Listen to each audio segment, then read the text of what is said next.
Kota Bali merupakan sebuah kota yang sangat ramai dikunjungi oleh turis asing. Keindahan alam dan gemerlapnya kehidupan malam menjadi obat penenang untuk mereka yang butuh hiburan. Namun peristiwa pada 12 Oktober 2002 merubah semuanya. Malam itu terjadi ledakan 3 buah bom. Sebuah ledakan yang keras itu seketika mengubah suara tawa menjadi jeritan. Bangunan-bangunan yang sebelumnya berdiri tegak sekarang rata dengan tanah. Orang-orang banyak yang tertimpa, mayat-mayat berkelimpangan tumpang tindih dengan anggota tubuh yang sudah tak lengkap lagi. Orang-orang yang selamat mencoba menyelamatkan diri, walaupun dengan kondisi tubuh yang penuh luka. Ratusan orang tewas seketika, dan ratusan lainnya luka-luka. Siapa sebenarnya pelaku dari bom Bali ini? Apa motif pelaku dan bagaimana peristiwa ini bisa terjadi? Semua akan kita singkap secara lengkap di video ini.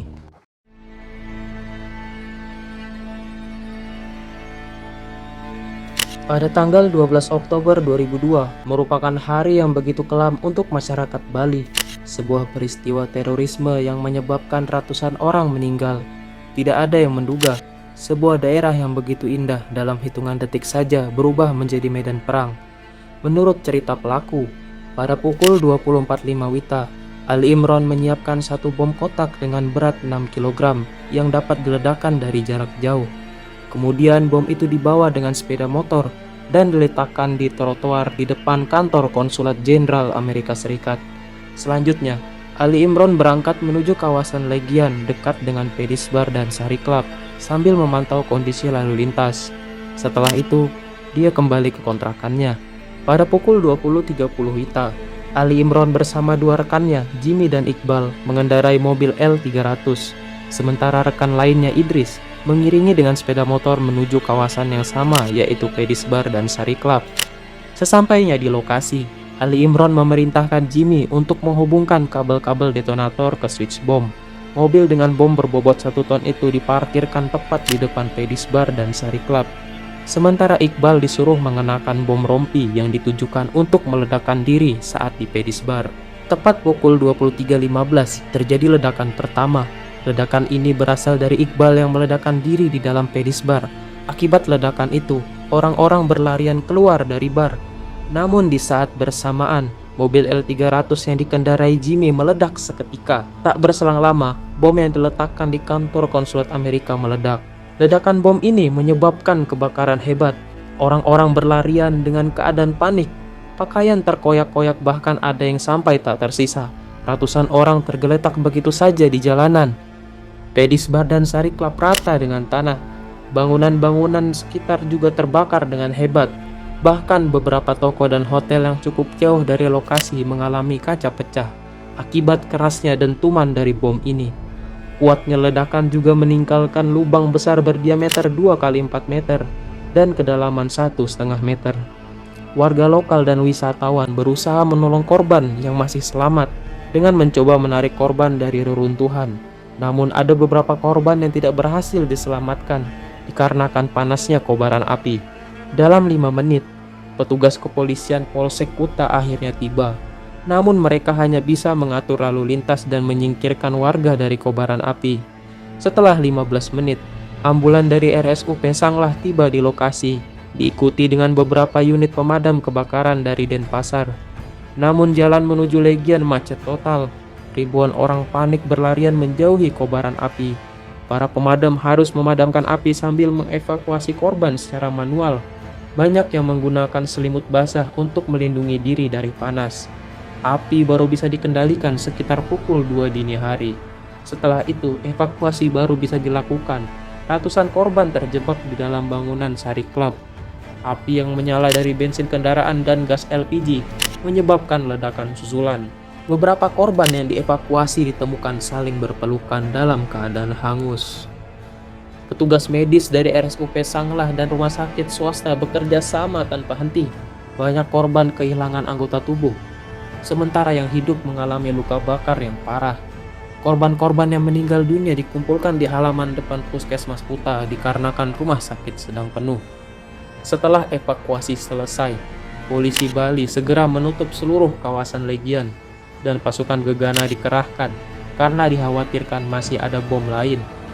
Tim DVI, Disaster Victim Identification, dari Kepolisian Indonesia didatangkan keesokan harinya untuk mengidentifikasi korban. Pada saat yang sama, tim Inavis dan forensik mulai mengumpulkan potongan logam dan kabel yang akan digunakan sebagai bukti untuk mengidentifikasi pelaku.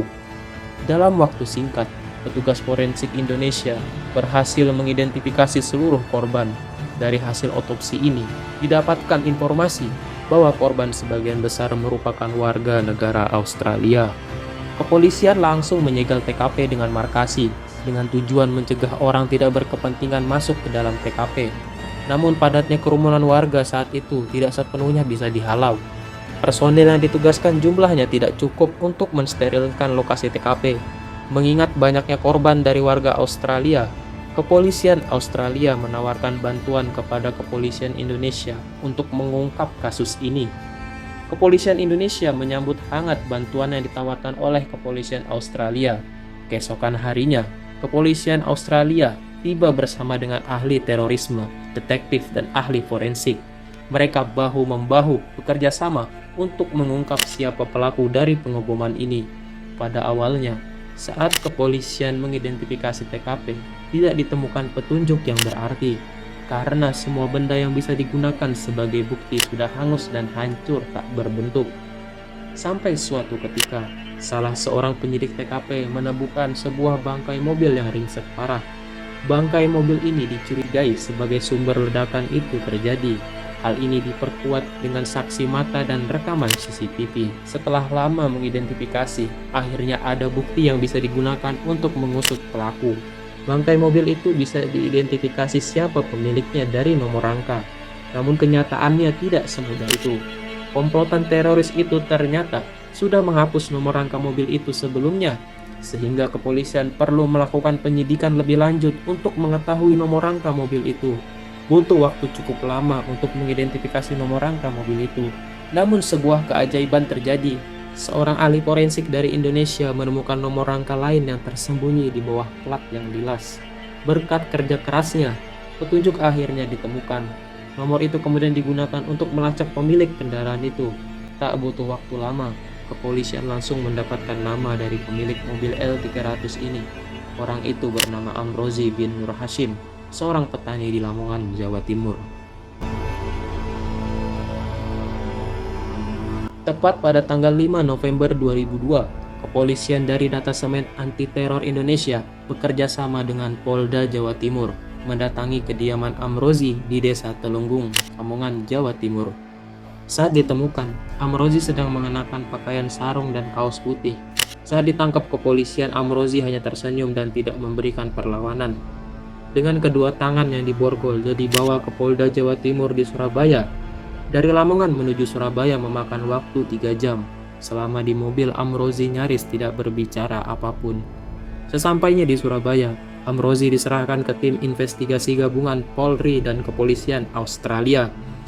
Semua proses pengamanan dilakukan secara ketat karena dikhawatirkan adanya upaya pembebasan atau penyerangan balik. Dalam liputan ABC Australia dan buku Bali The Bombing, diketahui saat itu Amrozi di tengah ruang interogasi dengan kursi dan meja logam di depannya. Dia diinterogasi oleh AKBP M. Tito Karnavian, AKBP Surya Dharma dari Polda Jatim, dan tim reserse Polres Lamongan. Mereka melakukan interogasi secara formal dan konvensional. Interrogator berusaha mengulik informasi dari Amrozi dengan terus bertanya, namun Amrozi hanya diam dan tersenyum. Tampangnya bak orang tak takut ancaman, bahkan siap mati. Setelah 8 jam berlalu tanpa hasil, interrogator diambil alih oleh tim pusat dari Mabes Polri yang sudah berada di Surabaya. Namun hasilnya tetap sama. Amrozi hanya bungkam dan tersenyum. 15 jam berlalu, Amrozi tetap diam dan tak mau berbicara. Brigjen Made Pastika saat itu memutuskan untuk memanggil Kombes Beni Mamoto. Menurutnya Amrozi ini tidak bisa dilawan dengan kekerasan. Untuk itu dia mengganti strategi dengan memanggil Kombes Beni Mamoto yang terkenal dengan gaya pendekatannya yang humanis dan empatik. Saat Kombes Beni tiba di ruang interogasi, suasana berubah. Tidak ada ancaman, tidak ada intimidasi. Dia duduk berhadapan dengan Amrozi dan mulai percakapan dengan menanyakan kondisi keluarga, asal-usul daerah dan keyakinan. Cara ini ternyata berhasil. Amrozi yang tadinya bungkam perlahan-lahan mulai berbicara dan membeberkan motif dan pelaku-pelaku lainnya yang terlibat. Dari mulutnya lah dikantongi pelaku utama yaitu Imam Samudra, Ali Gufron, Ali Imron, Ali Fauzi, Dr. Azhari, dan Nurdin Entop. Setelah mendapat informasi terkait pelaku, kepolisian kemudian menyebarkan jaringannya untuk menangkap pelaku. Sejak pengakuan Amrozi 2 minggu lalu, tepat pada tanggal 21 November 2002, tim gabungan dari Mabes Polri dan Polda Banten, serta Badan Intelijen Negara mulai melacak sosok yang disebut sebagai Komandan Operasi yang bernama Abdul Aziz alias Imam Samudra. Butuh waktu 2 minggu untuk melacak lokasi Imam Samudra. Dia sangat disiplin dan berhati-hati. Dia tidak pernah menggunakan ponsel dan sering berpindah-pindah. Menurut kesaksian, terakhir kali Imam Samudra terlihat di sekitar Masjid Al-Huda di Serang, Banten. Dia menjual buku-buku jihad dan mengajar remaja. Tim kecil kemudian dibentuk untuk melakukan pengintaian. Mereka mengikuti jejaknya selama beberapa hari. Dari pengintaian itu akhirnya mereka tahu Imam Samudra berencana hendak melarikan diri ke Lampung dengan menyeberang di Pelabuhan Merak. Operasi penyergapan pun disusun malam itu juga dan diberi sandi Operasi Jaring Samudra. Kamis 21 November 2002 pukul 09.15 waktu Indonesia Barat, Banten, kepolisian mengerahkan 20 anggota yang sudah menyamar masuk ke dalam kapal. Ada yang menyamar sebagai penjual rokok, menjadi tukang angkat, pedagang asongan, supir angkot, bahkan preman. Imam Samudra saat itu mengenakan baju koko putih dengan peci hitam dan membawa tas air lusuh. Saat itu dia berjalan menuju loket tiket. Begitu dia melangkah ke area parkir bus, perintah langsung diberikan lewat radio. 2 petugas yang menyamar sebagai preman mendekat dari belakang sambil menarik dan menodongkan senjata. Imam Samudra yang kaget sempat meronta, namun berhasil dibekuk ke tanah oleh polisi. Dia diborgol dan diseret ke dalam mobil menuju markas Brimob Serang, Banten. Setelah itu dia langsung diterbangkan ke Denpasar, Bali malam harinya untuk diperiksa oleh tim Brigjen Made Pastika. Di dalam tasnya ditemukan sebuah senpi rakitan, buku catatan kecil yang berisi nama-nama jaringan, brosur jihad, dan uang tunai. Setelah tiba di Mabes Polda Bali, Imam Samudra dibawa ke ruang interogasi untuk diminta keterangan terkait bom Bali. Dia diinterogasi oleh tim gabungan dari Polri, Kepolisian Australia, dan penyidik detasemen anti teror. Awalnya interrogator menginterogasi dengan cara konvensional dan tekanan, namun selama interogasi Imam Samudra hanya diam. Namun diamnya tidak seperti Amrozi yang dibarengi dengan senyuman. Imam Samudra lebih memancarkan sorot mata tajam dan terkesan tidak mau tunduk. Kemudian dilakukan cara pendekatan yang sama seperti yang digunakan kepada Amrozi. Dari situlah Imam Samudra baru bisa buka suara. Di situ ditanyakan apa motif mereka melakukan bom Bali. Imam Samudra menjawab kalau itu merupakan gerakan perlawanan terhadap musuh Islam yaitu Amerika. Dia mengatasnamakan jihad suci melawan orang-orang kafir. Semakin ditentang ideologinya, Imam Samudra semakin keras menegaskan keyakinannya. Bahkan saat disodorkan foto-foto korban dan orang-orang muslim yang terdampak, dia mengatakan korban memang diperlukan dalam perang. Pertanyaan demi pertanyaan disodorkan untuk mengungkap informasi lebih detail. Akhirnya setelah interogasi hingga berhari-hari, ketahuilah struktur jaringan organisasi, peran pelaku dan cara pembuatan serta cara kerja bom. Setelah mendapatkan informasi, kepolisian kemudian memburu Mukhlas. Pada tanggal 4 Desember 2002, kepolisian bekerja sama dengan Polda Jateng memburu Mukhlas. Berdasarkan keterangan dari Imam Samudra, Mukhlas akan bersembunyi di Lamongan. Untuk itu kepolisian kemudian mengintai pergerakan Mukhlas hingga di Klaten, Jawa Tengah. Saat ditangkap di kontrakannya, Mukhlas melakukan perlawanan kecil, namun akhirnya berhasil dibekuk oleh polisi. Di kontrakannya ditemukan beberapa barang bukti, mulai dari bahan peledak, senjata api, buku-buku jihad, dan dokumen-dokumen jaringan interogasi Jamaah Islamiyah. Setelah diborgol, Mukhlas dibawa ke Mabes Polri Jakarta untuk diinterogasi. Beberapa bulan kemudian, kepolisian melakukan pengejaran kepada Ali Imron.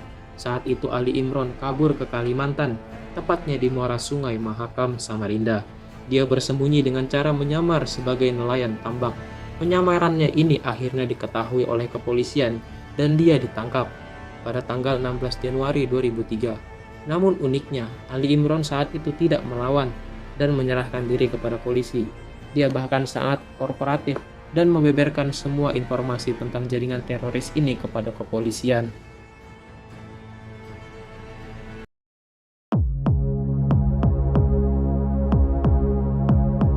Setelah melakukan penyidikan dan interogasi penuh kepada seluruh pelaku, didapatkanlah informasi 4 pelaku dari tersangka merupakan anggota organisasi bawah tanah yang bernama Jamaah Islamiyah.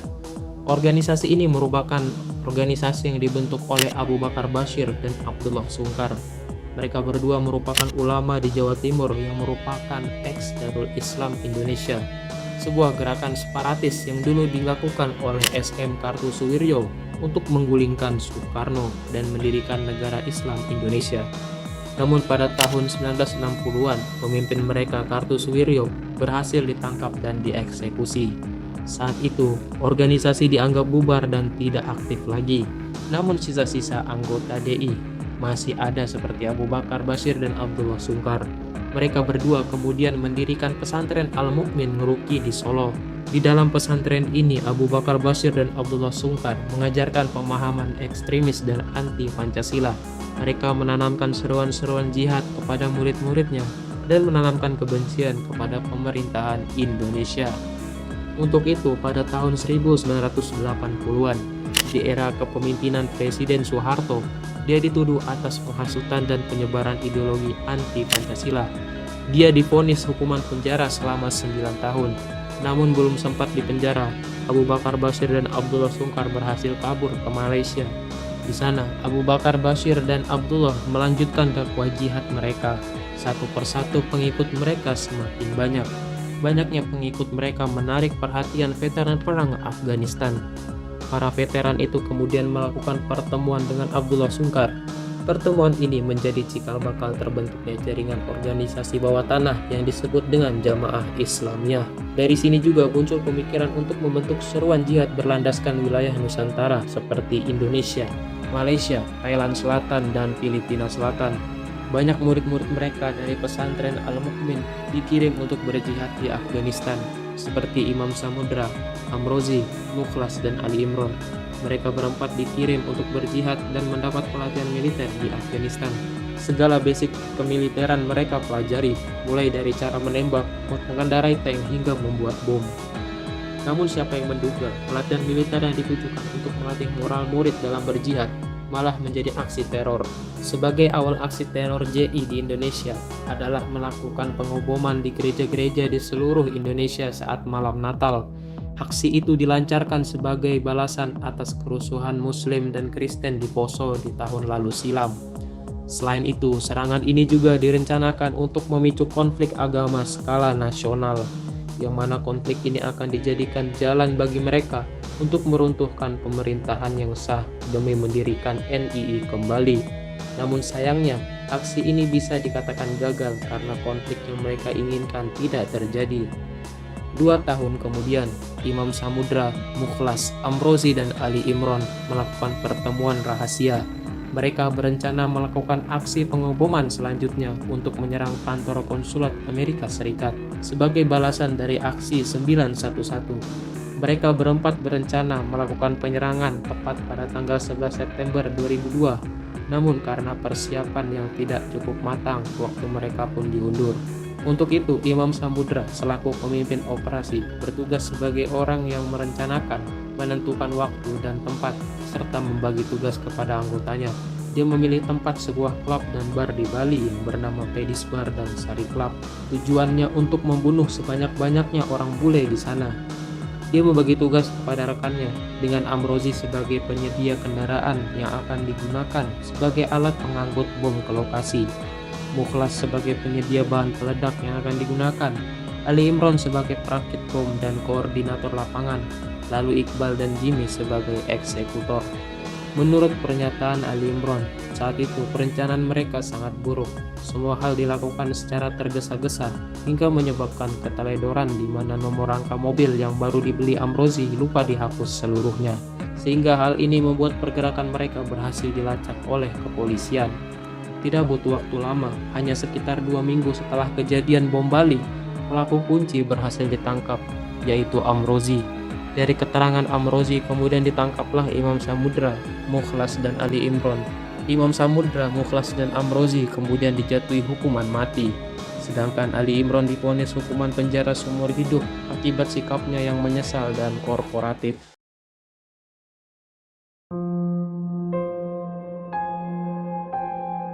Ledakan bom Bali dari serangan terorisme jihadis Jamaah Islamiyah tentunya membawa luka untuk masyarakat Bali. Namun bukan hanya luka fisik, namun juga luka batin. Kemarahan dan kebencian terhadap salah satu agama menjadi-jadi. Hanya satu titik lagi Bali bisa menjadi medan perang karena konflik agama. Namun hebatnya masyarakat Bali saat itu, mereka bukanlah masyarakat sumbu pendek yang mudah meledak. Mereka adalah masyarakat yang sangat cinta damai. Saat isu kebencian terhadap Muslim di Bali memanas, banyak tokoh-tokoh masyarakat dari berbagai latar agama, suku, dan ras bahu-membahu dan menjaga solidaritas serta kedamaian. Mereka sabar dan menunggu serta yakin aksi ini bukanlah aksi yang mewakilkan agama tertentu. Seruan-seruan kedamaian terus digaungkan sehingga konflik yang dicita-citakan oleh para teroris itu tidak terjadi. Dari kejadian ini kita juga belajar betapa berbahayanya ideologi ekstremis dari sebuah pemikiran dapat menimbulkan korban jiwa dan mengancam keutuhan bangsa. Untuk itu sangat penting peran pemerintah dan masyarakat dalam menanggulangi hal seperti ini terjadi lagi.